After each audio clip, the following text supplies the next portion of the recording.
When we don't take the time to write our own story and get clear on our mission, we will be a character in somebody else's. We can't afford to live unconsciously and on autopilot anymore because the world is built to distract you and show you everyone's highlight reel, which makes you want to pursue that instead of this.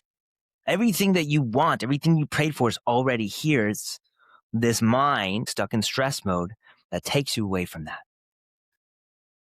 What's good, fatherhood? Welcome to episode 67, I think, of Uncommon the Dad Work podcast, coming at you live here in Riverside, Instagram Live. If you're in the Instagram Live, you want the high quality, you come over to Riverside. That link is in my stories.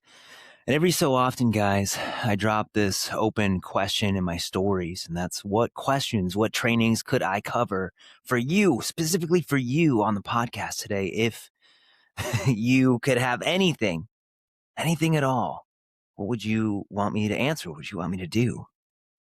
And well, today is one of those trainings because one man, Frank, had the balls to step up and to share what was going on for him.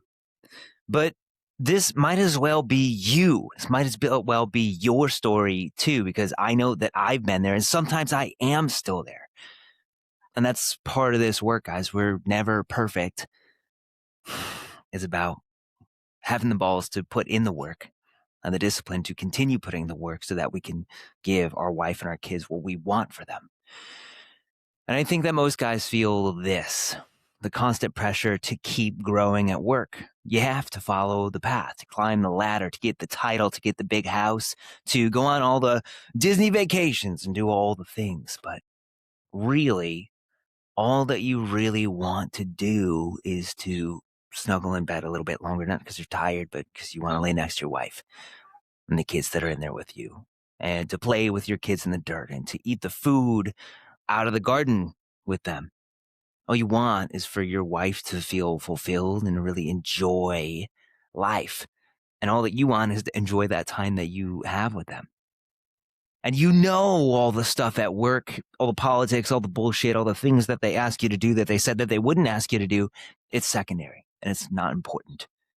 But remembering that in the midst of it, in the middle of the week, is hard. This very thing, doing it all for them and yet feeling like we never really get to give all of ourselves to them, this is the provider paradox. You're getting up and doing it all for them every day. But when you get home at the end of the day, it's hard to give them your best. You're getting pulled in all kinds of different directions. Dinner, wife, your kids, your phone, all over.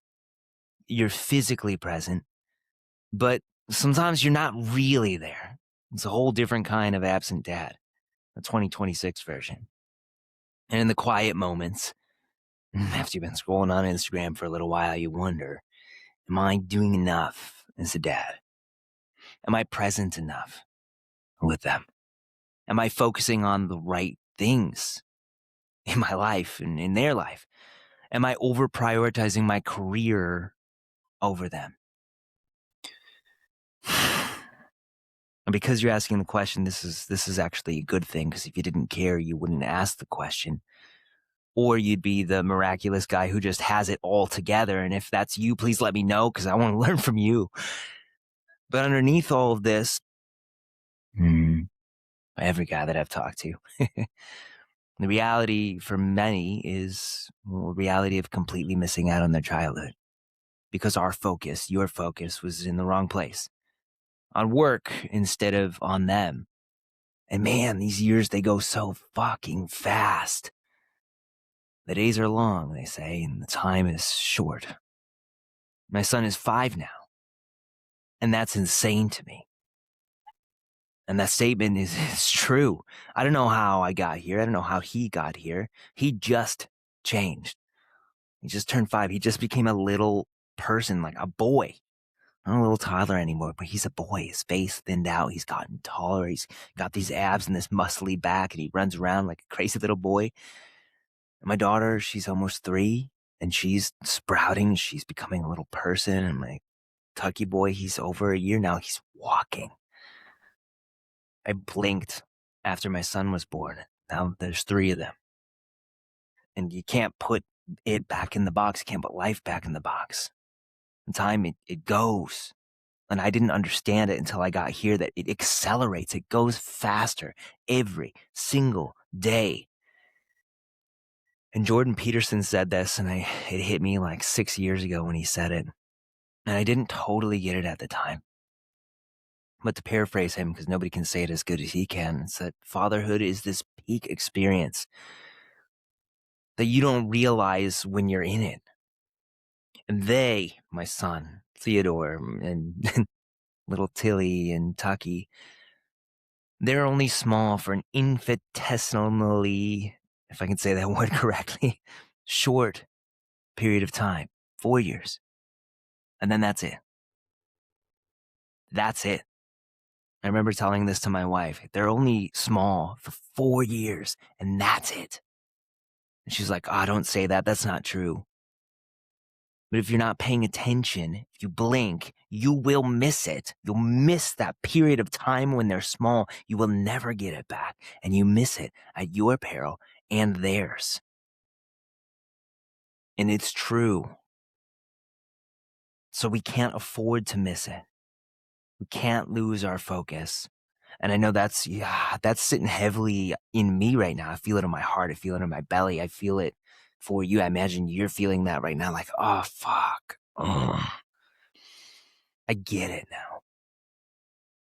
With the 3 sprouting little ones, and maybe we're going to invite a 4th one our side. I get it. But how do we balance all of this?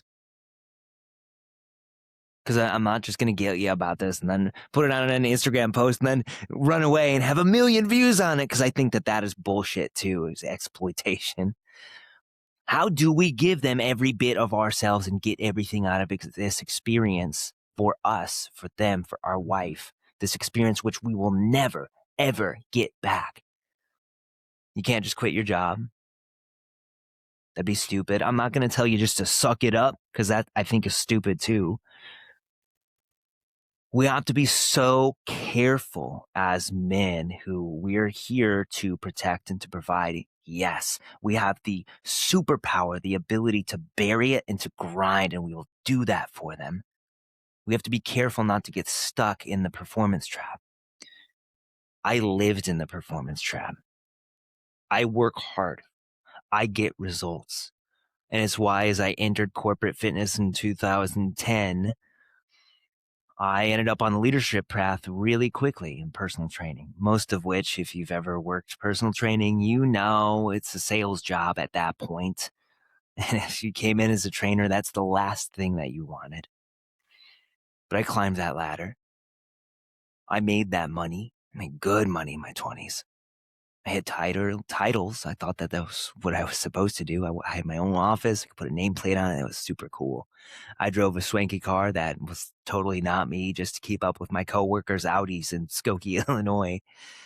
And I bought my wife this massive rock as an engagement ring that was like, I'm embarrassed by how much money I spent on it, but it's pretty. I was doing all the things that everybody said I was supposed to do, all the things that I thought I was supposed to be to do to be successful. The thing is, I was also living with crippling anxiety. I was living on the edge of panic all the time. I was digging my fingernails into the steering wheel of my car and thinking that it was just normal to have these little grooves that were always permanently in my leather steering wheel. And I was suppressing all of that with everything under the sun, excessive caffeine, because, well, that's fashionable. Tired dad. I was exhausted from grinding and thinking that I was immune to the laws of nature. Sleep when you're dead. Yeah, you will. Nightly wine and bourbon nightcaps just to wind down. This is normal. This is what guys do. It's just what we do. Endless visits to Pornhub because, well, what does it actually hurt? And also it feels good. It helps me distract from the stress. It helps me feel desired and wanted. Always being on my phone, doom scrolling, or of course, then, the message comes in and I check and answer my work emails, and I'm always nervous about what's happening there, what's coming in. What is my boss going to ask me to do? Is this client going to cancel? Is this person going to cancel this contract that they just signed up for?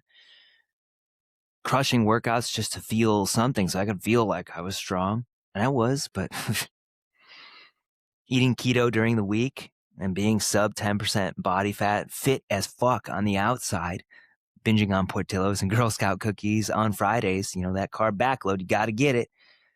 And going out to expensive dinners and cocktail bars with my wife on the weekends because, well, that was the only time we had to catch up. And that's what we thought we were supposed to do. That's living the dream. I remember standing at the cafe with people at work and they'd say, "How you doing?" And be like, "Oh, living the dream." That's what we would all say to each other because, well, that's like, that's the company way. And also, it was always sarcastic. Always sarcastic. "Oh, living the dream."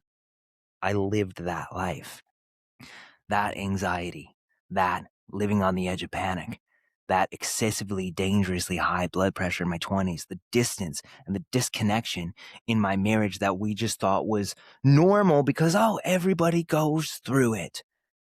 The loathing of my work, they're all signs.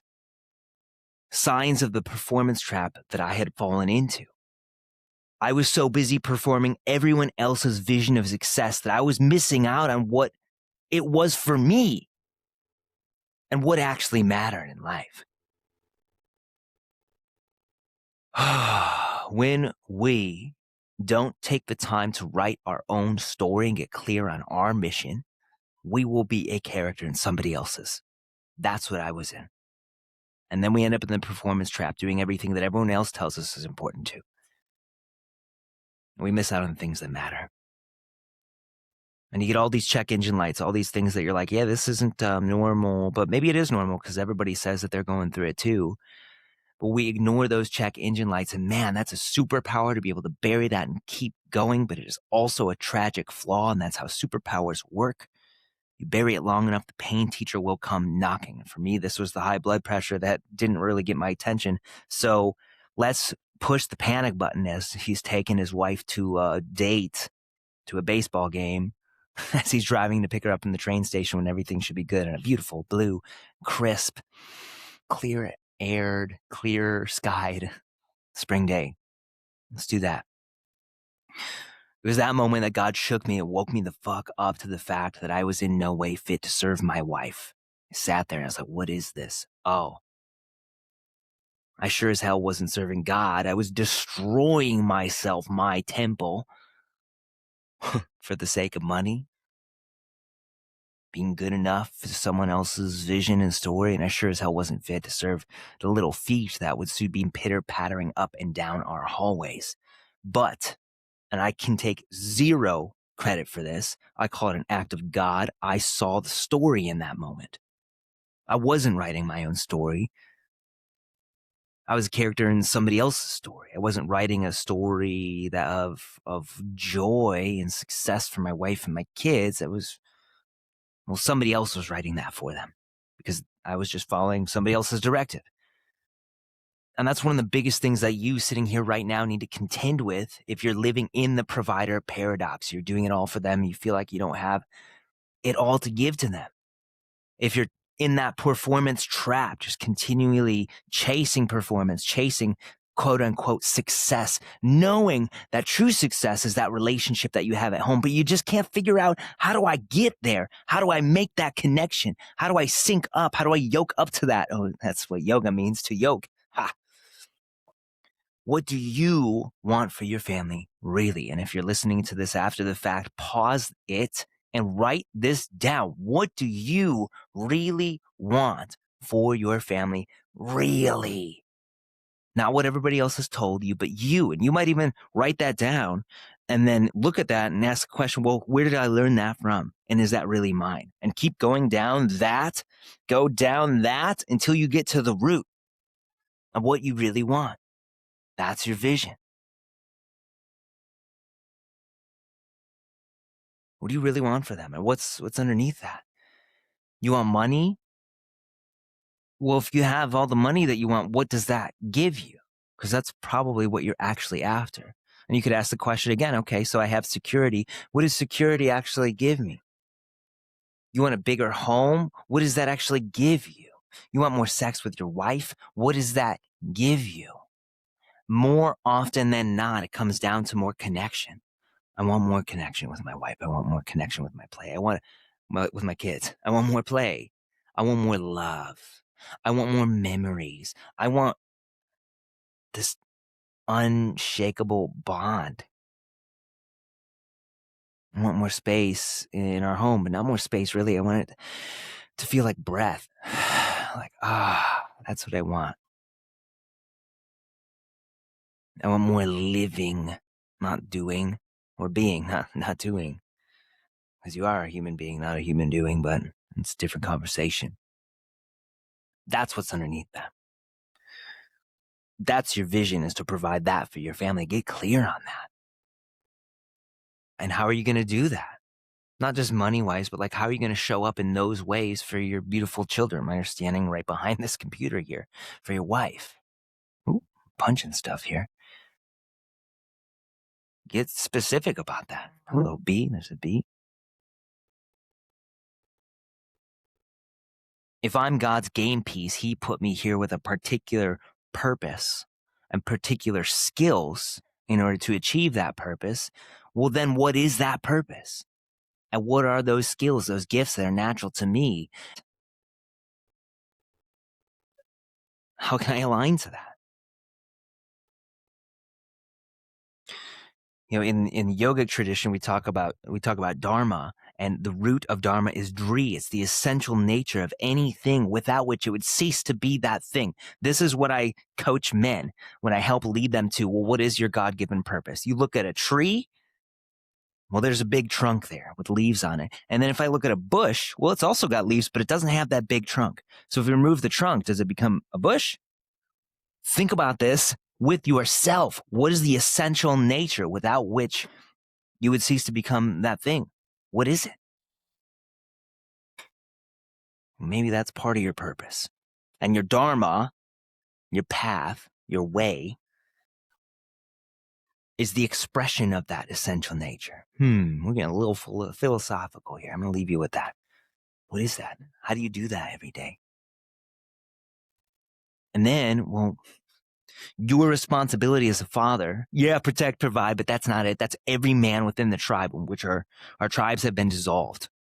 We really got screwed over with that, but we can reestablish them. That's part of your work. But really, when it comes to your responsibility to your kids, your responsibility is to steward them to their fullest potential and the fullest expression of their God-given purpose in this life. They all came here with that. Your job is to help elicit that, to draw that out of them. And here's a really important thing. We're not doing a parenting podcast today. I'm here talking about you. How the hell are you going to draw out their fullest potential if they don't see you trying to draw out your own or living your own? If you don't have the courage to go after and cultivate your own.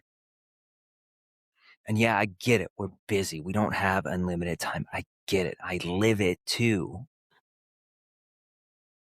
We don't get to create more time. We can't change the amount of hours in the day. We can only change how we use them, how we focus. So you got to live into your fullest potential too, which revolves around your vision and your purpose here. And every day when you wake up, you have to orient yourself to that. And this is what I do. I wake up, I go to my cushion, I journal. Here's everything that's underneath the surface today that feels heavy. Yeah, okay, I'm going to face that emotion. And then I go into my practice. Breath, prayer, and then I journal my vision. 3 minutes only.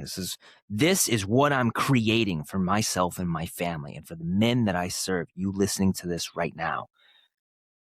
And then I say that. I get down on my knees in front of God and I say it out loud.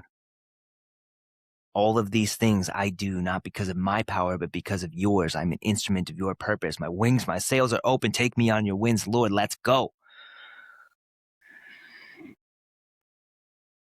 Every day you have to wake up and orient to that mission and live a mission-focused life. And have your ritual. This is the dad hours. This is how you do this. How you create this life that you want for them while being successful at work, as successful as you want to be. I write it in my journal. I pray. I say it out loud to God. I ask for his help with it. I ask for his help in being the perfect instrument of his purpose today and every day. And after that, I go out and I live it. That's what I want you to do too. You got to carve out your dad hours somewhere. Most guys need to do it first thing in the morning before life gets crazy, because in the afternoon and the evening, you're tired. There's not much left. That's thing number one. It doesn't matter whether you're doing this for 10 minutes or an hour, just that you do it 1 minute. Dad hours, first thing in the morning. This is your time to do the mission, to get yourself into alignment physically, mentally, emotionally, spiritually, so that you can be of service to the ones that matter, so that you can be fit for service in full alignment. This is living intentionally. Intention. When you put a leash, intention, you guide a dog to where you want it to go, just towards your vision and your purpose, hopefully. But if you don't, then the dog goes wherever it wants. And this is you. You're the dog. You're the impulsive dog, unless you put that leash on and you say, hey, this is where we're going. I'm going to put you in gentle tension. I'm going to draw you this way. We're going to keep walking that way. And every time that you stray, I'm going to say, oh, hey, that's really interesting. How interesting. One of my favorite mantras from inside of Order of Kings. When you realize your mind is coming up with all these crazy things or you're distracted. How interesting. Let me reorient to what I'm supposed to be doing, to traction. Mission-oriented living instead of distraction. If you don't do this, and you're not going to be perfect, bro, you're living unconsciously. You're a walking impulse like that dog. And you're just reacting to what's happening around you instead of creating your life and your reality for yourself, for your wife, and for your kids. And then you got to go to work after you finish that, after you finish your ritual, because, well, you do have to provide for them. And that's part of your responsibility to them. You want them to have everything that they need in this life. You want your wife to live a fulfilled and free life. I want my wife to just be out here frolicking with the kids, to not have to worry about anything, to play with them, to garden, to read 170 books like she does, even if they're smut books, or maybe they're not smut books. Every day, I want her to be able to do whatever the fuck she wants. And that means that I do have to be proficient at work. Now, I left behind the corporate life because I couldn't reconcile. We want people to live their best lives with how much money is your team making this month? And can we push your clients a little bit? You think we can squeeze them to get the department to $330,000 this month? I couldn't reconcile that.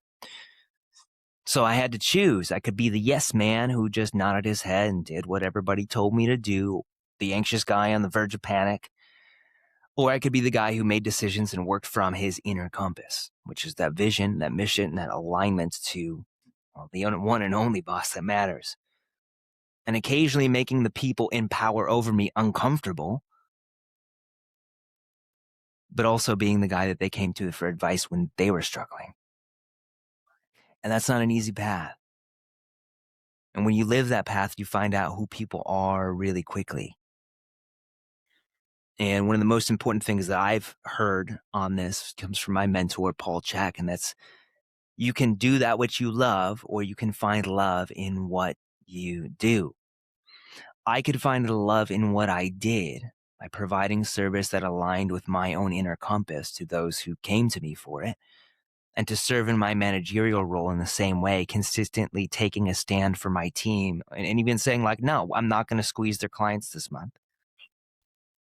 Sorry that you don't like that. It does feel right for me. Sometimes it means you have to rock the boat. Sometimes that means that you have to be a voice of opposition. I found it helpful to abide by the rule of yes here. And that doesn't mean being yes man and saying yes to everything, but also doesn't mean saying no automatically to everything.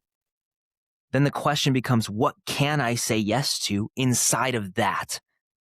And whatever that is, communicate that. And the example right now that I have for you is not from a workplace setting, but it's from family. We have our family reunion every couple of years here, and some of the silent generationers have just passed away, and we want to see them. My parents, their siblings, they're not going to be around forever, and yeah, I really want to see them.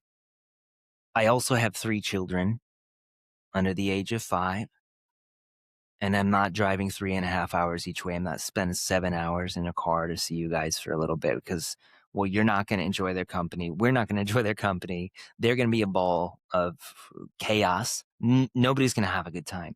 So here's an idea. We're not open to doing that trip.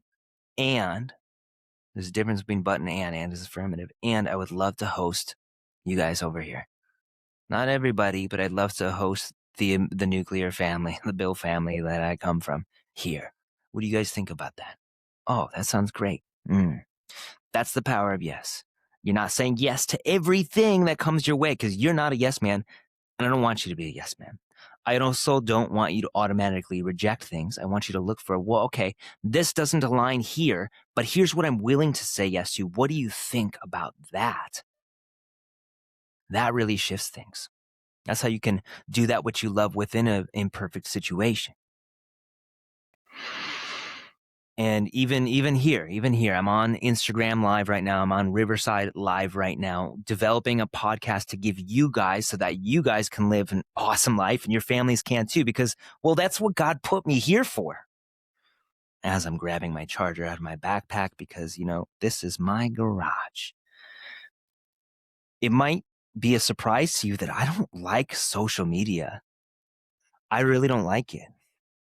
After hearing me talk about the fitness business, I don't like selling things. I don't like it. This, though, this digital world, this is the world that we live in now. And finding the love inside of this is this. There's a percentage of you guys who don't just need this, who really need this. And if I can't even bother to show up, to post, to put this podcast together, because it feels icky to me, to DM 10 of you each day and just be like, hey, man, what's up? Then you're either going to suffer in silence or you're going to go somewhere else and it's not going to be what you need. It's not going to be as good as what I can give you here. Otherwise, you wouldn't be following me. You wouldn't be following me if there wasn't something in this that you needed. And so you'll be in the struggle longer than you need to be, or you'll get no support whatsoever. And I cannot tolerate that because God put me here for this. And that is finding the love in what I do. So even the things that I'm like, oh yeah, that doesn't feel right. Well, man, if I can do it for you, brother, listening to this right now, that's what I'm here for. And the final piece is you don't have to be self-employed in order to be 100% present with and available for your kids while also being successful in your work and providing for them. The very real fear is that while I provide and build my career, that I won't be present enough for them, that I'll blink and I'll miss it. We talked about that. And the degree of success you can achieve will be different if you choose a slightly different path, which we're talking about here, but you can do this. You can be totally present with and available for them at the same time. How though? How? Warren Farrell in The Boy Crisis, which if you haven't read it, you need to read it, brings up the point that the very things that make us successful in the battlefield of work are the same things that undermine our connection and our relationships and get between us at home with our wife, with our kids. And it's because we're in warrior mode at work.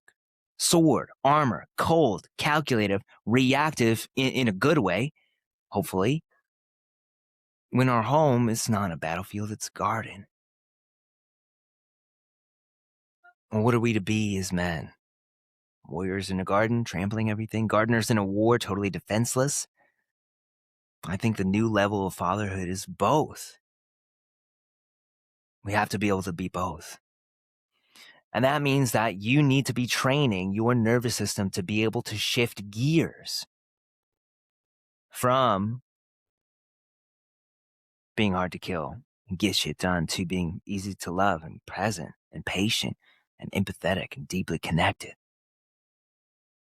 And this goes into your morning mission practice. You need to be doing breath work. Just 6 seconds in, 6 seconds out on your breath. Put your hand on your heart. Do that for 5 minutes. Easy. Meditation, yoga, all the things that we do inside of the Order of Kings that no man would ever walk into a yoga studio and be like, I need to do this. Nah, I got you. Because they're all things that increase parasympathetic nervous system activation and downregulate the stress response. And that stress response is the thing that's leaving you too worn out and worn down at the end of the day to give yourself to them, too distracted to really be with them. And not only that, you need to be doing this practice to shift gears in between work and home, even if it's just for 3 minutes when you pull in the driveway before you walk into that house, and you put your phone away, and then you go all in with them in the garden. And listen to me for a second here. Coming closer. It doesn't matter whether you get 20 minutes with them every day or you get 5 hours with them every day. Doesn't matter. I'm at the park multiple times per week and I see moms and dads on their phone just useless. The time that you get with them is relevant. It's not about the quantity of time. It's about the quality of time. It's about putting in the work so that wherever you are with them, you're there. That's the work. And that means putting in the work of self-regulation, mastering the mind. This meditation, this is doing something with your emotions and your stress instead of burying it, like primal release, which we teach inside of Forge and Kings, so that you can be here and now, not in your head, not worrying about the future with something that happened at work or something that never happened between you and your wife, but you're dwelling on. So we got your mission, your vision, living that purpose. What is your purpose? Well, yeah, it's to protect and provide, but it's also to steward them to their fullest potential, which means you have to be living at yours. And you want to create this bond with them that they're going to come back to you, not just when they're 5 months, 5 years, 15, but 25, 35, 45. It's called stable attachment. We want to build that, which means we have to develop a relationship with them. We have to be able to feel into them. Then we get to the core questions that most fathers are struggling with, and that's am I present enough with them? And if you're doing this work, these things that I'm talking about right now, then hell yes, you are. And even if you are you going to want more time with them? Do I want more time with my kids, even though I get plenty of present time with them? Also, yes. And that's okay. Am I doing enough as a father? Well, am I doing more than the bare minimum? Am I with them when I'm with them? Do I play with them when they ask most of the time? Because you're not going to be perfect. Am I showing them and leading them rather than just telling them things to do and how to live life? Because habits are not taught, they're caught. And a lot of guys are like, am I doing the right things as a dad? Well, really, honestly, if you just slow down enough and you literally get down on their level, physically change your position, you shut up, get on the floor with them. They will tell you precisely what they need from you. And it's not all the things that you're thinking about. They just need you. So am I doing the things that the right things as a father? Well, you do that. You shut up, get down on their level. You do that every day with whatever time you have. Man, you got it. You got it. At the end of it all, guys, your kid isn't going to remember your meetings, your money, your status, how successful you were at work, what all your coworkers thought about you. That won't really matter to them. They'll remember the time that you spent with them, the feeling of growing up with you, and what it feels like when they're in your presence. That's where it's at. We have to provide, guys, but we can't let provision get between us and the relationship that we could have with our kids. And we can't afford to live unconsciously and on autopilot anymore because the world is built to distract you and show you everyone's highlight reel, which makes you want to pursue that instead of this. Everything that you want, everything you prayed for is already here. It's this mind, this monkey mind stuck in stress mode that takes you away from that. It's being in stress and burying and suppressing it for 39 years is how old I am. First we build our habits, then they build us. That's what's getting in the way for you. And so you need to practice the opposite. You need to unwind that. It's not just, go do this, brother, go do it. No, there has to be a practice. Mike Tyson said, we all got a plan until we get punched in the mouth. And your kids, sometimes they're literally going to punch you in the mouth. And it's then that you drop to the level of your training, what you've done for 39 years up to this point. If that's reactive and shutting people down, or closing off and going into your phone, or having snacks, or going to Pornhub, or blaming it on your wife, whatever, that's what you're going to do. But if you wake up every morning and you align to your vision, and you ask God for help, and you do your breath work to regulate your nervous system, and you take time with God to meditate in the middle of the day, and you do some yoga to help bring down the level of stress and activation in your nervous system, that becomes the new baseline. That is what your kids need and deserve from you. That's what your wife needs and deserves too. And then you can focus on building what you want for your family and writing your story and the story that you're going to hand to them, instead of just being characters in somebody else's. And that's it, gentlemen. How do I balance all of this? I have this crisis of identity. Do I focus more on work? Do I focus on more on my kids? Well, you're going to have to balance both. And it's not going to be easy, but it doesn't have to be as hard as we make it. It's a tightrope. There's no perfect stasis. It's a tightrope. It's moving underneath you. And what do? Well, you need to be a little bit loose. You need to be able to respond to what's happening. And that means that you have to find center through these practices that I've talked about. That's nervous system coherence. You can be successful and align to your inner compass, whether you stay where you're working or you create your own path, you build your own business like me. And you can be totally present with them and available for them as well, whether you get 20 minutes with them or you get hours every day. It doesn't matter. Wherever you are, whenever you're with them, you can be with them. You have to put in the work, though. And you can do it. I'm not special. And though the guys that come through Kings and Forge, they're so special to me, they're not special either. They just put in the work.